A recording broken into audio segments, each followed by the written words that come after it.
ज्ञान औधति आरोग्यान घन सदगुरु शंकर रूप नमो नमो बहुबारही सकल सको जन भक्तगणों को तथा धर्म अनुरागियों को मेरा हार्दिक नमन।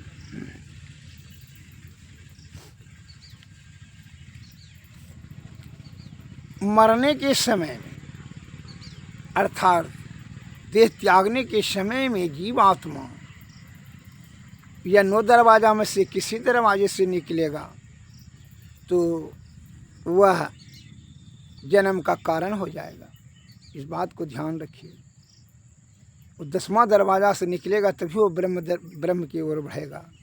इसलिए इस भजन के माध्यम से आप श्रवण करें। इसमें लिखा है सूरत फंसे जब रूप विषय में। सूरत मन होता है ध्यान। सूरत फंसे जब रूप विषय में आँख से जाए प्राण। यमारग 84 का है कह गए संत महान। सूरत फंसे जब शब्द विषय में कान से निकले प्राण। यमारग 84 का है कौन करे कल्याण। सूरत फंसे जब गंध विषय में। सूरत फंसे जब गंध विषय में नासिका से निकले प्राण। यह मार्ग 84 का है यही से जग में दुख महान। सूरत फंसे जब स्वाद विषय में मुख से जाए प्राण। यह मार्ग 84 का है भोगेगा दुख अति महान। सूरत फंसे जब स्पर्श विषय में यही द्वार ही निकले प्राण। विषयन में फंसे जीवन खोया कही विधि होवे जीव कल्याण। पंच विषय को छोड़ चले हो इनो इंद्रियन के पार। जहाँ पहुँची भव फास कटे हो वह तो 10वां द्वार। गुरु चरणन में प्रीति करी जो गुरु चरणन में प्रीत करी। अति कातर हो जो करे पुकार। सतगुरु कृपा करे तब उन पर खोले 10म द्वार। 10म द्वार में भक्ति करे ज्योति समय में रहे समाई। कृष्णानंद सतगुरु दया से भव बंधन जड़ी जाए। अर्थात सूरत संसार के रूप शब्द गंध स्वाद और स्पर्श इन 5 विषयों में फंस कर झूठे इंद्रिय सुखों के अपना निज सुख मान लेती है, फलतः दुख भोगती है। जब तक जीवात्मा शरीरस्थ 9 द्वारों को छोड़कर 10वें द्वार में अपनी पहुँच नहीं प्राप्त करेगी वास्तविक सुख नहीं मिलेगा। इसके लिए जीव को सद्गुरु के शरण में रहकर ज्योति और नाद की साधना करनी होगी। यही संत महात्मा लोग बताते हैं कि जो है मरने के समय में कम से कम जो है ये आदत रहेगा तब ना। अचानक नहीं है ज्ञान आपको आएगा। उस समय जब श्वास टूटने लगेगा तो और उसमें घबराहट और मोहग्रस्त होकर के विषया आसक्त विषय की आदि ना आप बन चुके हैं। उसके समय में जो है ना यह कोई भी इंद्रिया 9 दरवाजा में किसी दरवाजे से तो वह क्या हुआ जन्म का कारण होगा। और जन्म मरण का कारण हुआ तो समझ लीजिए कि दुख से आप घिर गए। अर्थात विषय आसक्त होकर करके आप मायारूपी नगर में चले आए। और माया में तो नाना प्रकार का जो है विषय से दुख भरा पड़ा है। इसलिए वह चीज़ खोज करना है क्या कि जीवात्मा को 10वां द्वारा से 10म द्वार से जो ब्रह्म में मिलाना है। यह कौन बताएंगे? सदगुरु के ही कृपा से यह युक्ति आपको प्राप्त होगी। सदगुरु के शरण में जाएं, सत्संग भजन करें शुद्ध चित्त आत्मा से, तभी आपको बताएंगे। और अज्ञानता के कारण से आप भटक जाएंगे, जाके वो प्रकाश आपको नहीं है। आपको 10वां दरवाज़ा बंद है, वह बिंदु है। बिंदु मैंने होता है सूक्ष्म कण, वहाँ बिंदु बहुत। आप जैसे जाएंगे अंधकार है, आंख बंद करके तो कैसा लगता है, अंधकार हो गया, तो आप कहेंगे उधर कैसे जाएंगे अंधकार में। मैं एक लघु कथा बताता हूँ। एक बूढ़ी का सोना का अंगूठी, बड़ी जीवन भर कमा करके बेचारी सोना का अंगूठी बनाई थी, और वो ढील था तो हो सकता है झोपड़ी में बेचारी थी तो वो गिर गया। और झोपड़ी में कोई लाइट का साधन नहीं था, डिबिया तेल तो था नहीं, रात के समय तो करे क्या। तो वहाँ जो है तो अंधकार में कैसे खोजे। तो वो बुढ़िया सोची को रोड के जो है कुछ दूरी पर रोड था, रोड पर जो है लाइट जल रहा था, तो वहाँ आकर के खोज रही थी रोडे पर वो लाइट के प्रकाश में। तो प्रकाश में खोज रही थी तो एक होशियार आदमी उधर गए कि क्या खोज रही है बूढ़ी। तो वो बोलती है, बुढ़िया बोलती है कि हम जो है ना सोना का अंगूठी खोज रहे हैं। क्योंकि कहाँ पर है रहा है, खोया है, कहाँ खोया है। क्योंकि वो तो घर में। क्योंकि बुढ़ी ले ली कहीं की, जब घर में खोया है तो तू यहाँ कैसे खोजती है। क्योंकि तो वहाँ तो अनहार है, तो क्योंकि अंधकार है वहाँ, तो हेराया खोया तो वहाँ है। हाँ, तो फिर तो यहाँ प्रकाश में, क्योंकि प्रकाश में जो में दिखाई पड़ता है। तो यही बात है, यही मैं ज्ञान बता रहा हूँ कि अज्ञानी लोग कहते हैं क्या जानते हैं, काशी जमुना प्रयाग के तीर्थ अमरनाथ को भाई इस सब में ईश्वर है। अरे ईश्वर कहीं नहीं है, ईश्वर जो भीतरे में है। कहाँ, वह 10वां दरवाजे से हो करके भ्रकुटी से मतलब बिंदु से तब मंडल, तब जो है ज्योति मंडल, तो ज्योति से अनहद नाद, तब जो है शब्द मंडल सार शब्द, और तब निशब्द में तब ब्रह्म में चला जाएगा। ऐसा 10वां दरवाजे बताते हैं। सुषमना नाड़ी होकर के जीवात्मा को सूरत को ले जाना होगा। इसलिए हमारे गुरु महाराज कहते हैं इसका कौन बताएगा, यह प्रकाश, यह ज्ञान कौन बताएगा, तो गुरुए महाराज ने बताएंगे। इसलिए कहते हैं उनके शरण में तू जा, अन्य तो तू बात बना करके अपना कीमती समय बर्बाद कर लेगा। इसलिए हमारे गुरु महाराज ने कहते हैं कि यह युक्ति जानने के लिए, जैसे बुढ़िया के घर में लाइट नहीं था तब प्रकाश, अंगूठी खोया है अपने झोपड़ी में, यहाँ खोज रहा है। तो कहाँ है ईश्वर, कहाँ है यह ब्रह्म अपने निज स्वरूप में। इसलिए कहता है संत दरस फल परम अनुपा, अब्रह्म दरस सहज निज स्वरूपा। माने संत का दर्शन होने से अनुपम फल की प्राप्ति होती है, और ब्रह्म का निज स्वरूप में दर्शन हो जाए तो क्या होगा, मोक्ष हो जाएगा। संत दरस फल परम अनुपा, ब्रह्म दरस सहज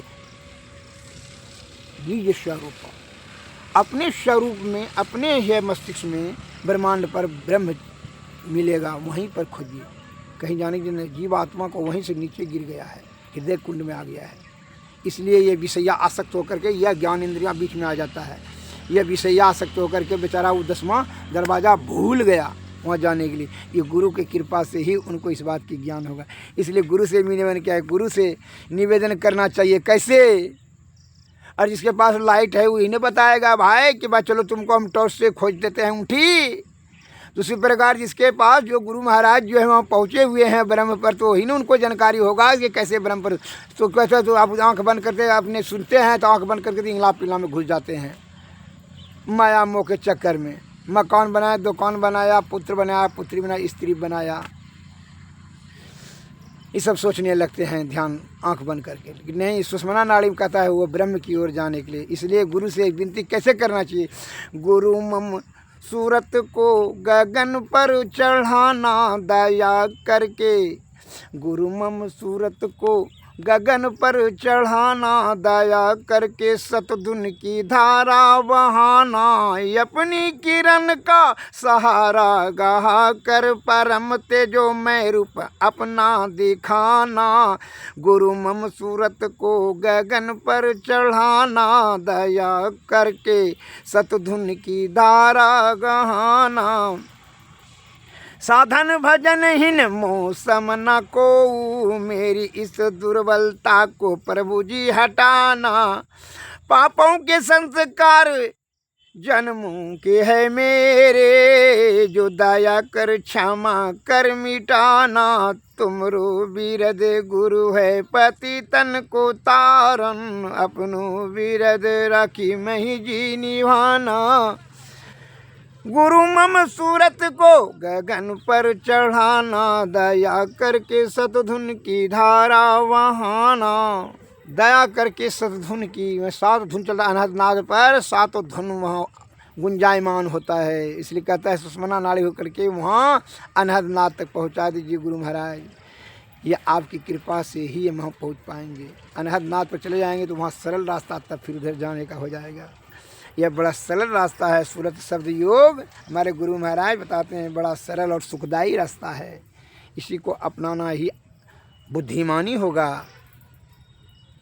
और ज्ञान के अभाव में मनुष्य क्या होता है, आडंबर और पाखंड षड्यंत्र कर कर करके झूठी प्रसन्नता बटोरने के लिए यहाँ लौकिक आडंबर करता है। रात दिन मैमानी बेमानी शैतानी छल कपट प्रपंच से धन संचय करने में जो है पूरा एनर्जी खर्च करता है, बल बुद्धि विद्या और आडंबर और बड़ाई लूटने के ख्याल से बड़ी धर्मात्मा बने फिरता है। बड़ी धर्मात्मा बनने का ढोंग नहीं करता है। तो ढोंग करने से क्या होता है कि मिल जाएगा, ढोंग करने से कुछ नहीं होने जाने वाला है। एक मैं लघु कथा बता देता हूँ कि ज्ञान के अभाव में आजकल का जो बदकट्टरों की संख्या कम नहीं है। जो खुद अंधकार में है उसको प्रकाश अच्छा नहीं लगेगा, आँख चौचने रिहा जाएगा। जिसका मतलब जो दुख में रहेगा वो सुखिया आदमी को देखना नहीं चाहेगा। ईर्षाग्रस्त प्राणी जो है ना, विषयासक्त में होता है, ईर्षा के कारण से वो दूसरे का विकास करने ही नहीं देगा, अच्छे नहीं लगेगा उसको। वो रोशनी में उसको लगेगा नहीं कि जो है ना कि वो रोशनी में रहेगा, इसलिए इसको भी गिराओ। किसी कठोर वाणी बोल करके, ईर्षालु बड़ा चिड़ वाला बात बोल कर करके आपको भी वो पथ भ्रष्ट कर देगा और अपना बड़ाई पर करवाने के लिए झूठी गाल बजाएगा, थोथी करेगा। मैं अज्ञानी का एक बात बता देता हूँ, उसके लिए आप सुने।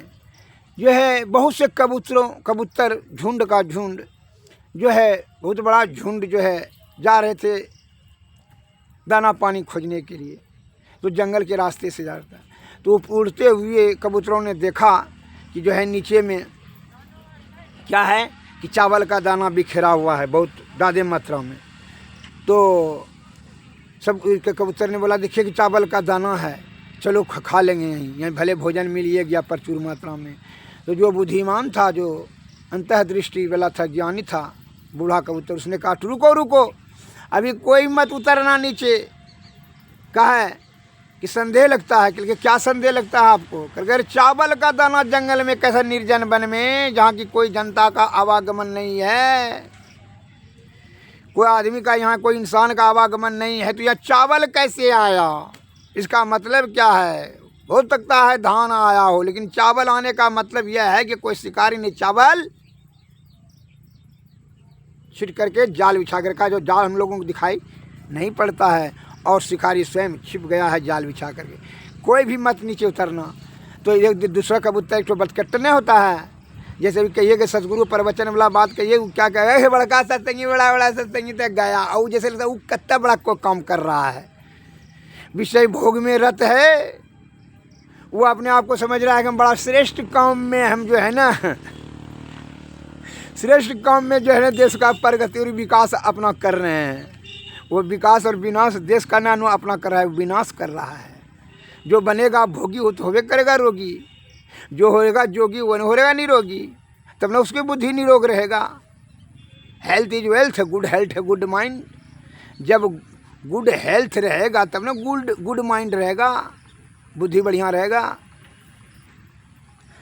अब क्या करता है कि वो बदकट्टर ने क्या कहता है, दो ये बुढ़वा तो हरदम सब चीज़ में संकेत करता है। अब पानी पोखर में पियेंगे कहेगा जहर इसमें है, चावल यहाँ मिला कहता है कि शिकारी ये है। ये तो बुढ़वा का बदकट्टर से कुछ नहीं, भूख से तो व्याकुल था, सबका तो वैसा ही लक्षण था कि भाई जो है खाना मिल रहा है। तो उसके डिट्टो पर जो कह रहे ना, तो ठीक है बोले, ठीक है वो सब तो ये आप ही ठीक है बोलते हैं, तो ये बुढ़वा हर जाए क्योंकि तो आपके तरह जहाँ हरदम हर जगह सोचते रहे ना तो भूखे प्यासे मर जाएंगे। एक हो जाए ना पाप से रस से कुछ माल पानी जमा करता है, उसको कहिए ना, अगर सच्चा रास्ते से कमा ना, मुझे सच्चे रहोगे तो भूख पेट में, वो कहेगा कि तुमरे ऐसा सच्चा रहेंगे तो हो गया, पेट भरे पर भर देगा खाना, वो बात बना देगा, आपको दुष्कार देगा। क्योंकि इसलिए का आपको परास्त करना है, जिसका आपको जिस बात से स्वार्थ सिद्ध होता है। मछली खरीदने वाला से कहेंगे कि भाई घी खरीद लो, अंडा खरीदने वाला से कहें अमला खरीद लो, तो वही आपको डांट देगा, कह गए बड़ा आया है प्रवचन हमको शिक्षा देने के लिए। इस प्रकार के जो आपको हृदय को आघात करेगा ना, चोट देगा ना, शब्द का कुठराघात इतना कटी जली सुनाएगा, इसलिए कुछ मत बोलिए। वो माने तो माने, नहीं माने तो वो जाने। को नहीं सुख दुख कर दाता, निज कृत कर्म भोगहु ताता। कोई सुख दुख नहीं देता है भाई, उसका कृत कर्म से ही सुख और दुख उसको होगा। तो वह जो है बदकट्टर कबूतर ने कहा चलो चलो उतरो, ये बुढ़वा का क्या बात मानेंगे। बस सब ने जो है ना उतर गया, और उतरा तो जाल में फंस गया। अब तो क्या हुआ, अब जिसके बात में पहले उतरा था वो जब सभ्य उतर गया तो वह जो है ज्ञानी जो था, कहा कि जब हमारा सब परिवार ही खत्म हो जाएगा तो हम क्या करें। वो तो निश्चित है, वो भी तब उतर गया। तब वो ज्ञानी कबूतर कहता है जब फंस गया जाल में, तो जो बदकटरी कर करके जो बदकटरी किया था कि नहीं उतरो कुछ नहीं है, तब उसको सब ने मिल करके मारने के लिए तैयार हो गया। तब बुढ़वा कबूतर का ठहरो ठहरो, अभी तो एक बात नहीं माने तो जाल में फंस जाएगा, अब सब मारा जाओगे। शिकारी अभी आएगा और हमको पकड़ कर हम लोगों को ले जाएगा और मार करके सब बाजार में काट करके बेच देगा मांस। कल रुक जाओ, उसको मत मारना। कल तो क्या करना है, कल अभी भी कुछ जो है संभल जाओ, ज्ञान का बात रखो। इसलिए कहता है ज्ञानियों के बात को जो बूझे उसे तीनों लोग सूझे। असंतन की तो मति आती है गोई, से जाने नहीं कोई। ज्ञानी से ज्ञानी मिले तो करे ज्ञान की बात, और गधा से गधा मिले तो चले लातम लात। मूर्ख से मुंह लगाइए, नशेड़ी से मुंह लगाइए, नास्तिकों से मुंह लगाइए। जो पथभ्रष्ट हो गया, जिसकी प्रवृत्ति संस्कार नीचे गिर गया, उससे मुंह लगाना अपने समय की बर्बादी करना। अर्थात मूर्खों के समक्ष शास्त्र का उपाख्यान, अंधों के आईना का कीमत का बखान, उन लोगों को सूर्य का प्रकाश का जो है प्रशंसा, इस सब चोर को धर्म का उपदेश, सभी शब्द व्यर्थ हो जाएगा, बेकार हो जाएगा, समय भी बेकार हो जाएगा। अब क्या कहता है वो ज्ञानी कबूतर ने, रुक जाओ। तब क्या करना चाहिए बाबा, तो उन्होंने कहा सुनो, सभी एक साथ एक ही बार बल लगाओ और उसको जाल को लेकर के चलो, उड़ चलो, और जहाँ हमारा चूहा जो दोस्त है उसी के पास मदद लेंगे। तो ऐसा ही किया, और उसको भी कहा तुम भी, नहीं तो ये मर जाएगा तो और भारी हो जाएगा, उड़ नहीं सकोगे। उसको भी कहा तुम भी चलो, तुम तो गलती करिए दिया, चलो अब उड़ो। लेकर के सब ने एक साथ एक मत विचार बना करके शक्ति लगा करके उड़ा, तो जाल लेकर के उड़ गया। और जहाँ चूहा उसका मित्र था, वो जो है ज्ञानी कबूतरों का, तो वो जा करके पुकारा, तो चूहा ने निकल करके जो है जाल उसको काट दिया। अपने साथी संगति मिल कर करके परिवार समेत चूहा ने जाल को उसका काट का निवारण किया। उसका उपकार करने में चूहा का दांत भी से खून भी निकलने लगा। फिर भी मित्र का, वो सही मित्र था, अपना मित्र को जान परीक्षा बचाने के लिए, सुरक्षा के लिए अपना जो है हानि उठाया। ऐसा होता ही है। इसलिए हम लोगों को जीवात्मा को परम कल्याण करने के लिए सद्गुरु की बड़ी आसीन कृपा होती है। तभी जो है यह जीवात्मा जो है अनादिकाल से जो है जो विषयों में पड़ा हुआ कर करके आसक्ति हो गई विषय से, इसको निकालने के लिए गुरु को जो है ना बहुत प्रयत्न करना पड़ता है। हम लोगों को प्रवचन के माध्यम से ही समझाते बुझाते हैं, फुसलाते हैं और सही मार्ग दर्शाते हैं, तभी यह जीवात्मा परमात्मा तक पहुंच जाएगा। वो भी कितना जन्म लगेगा वो आपके श्रद्धा और आस्था पर निर्भर है। अतः शुद्ध चित्त आत्मा से सद्गुरु का सत्संग भजन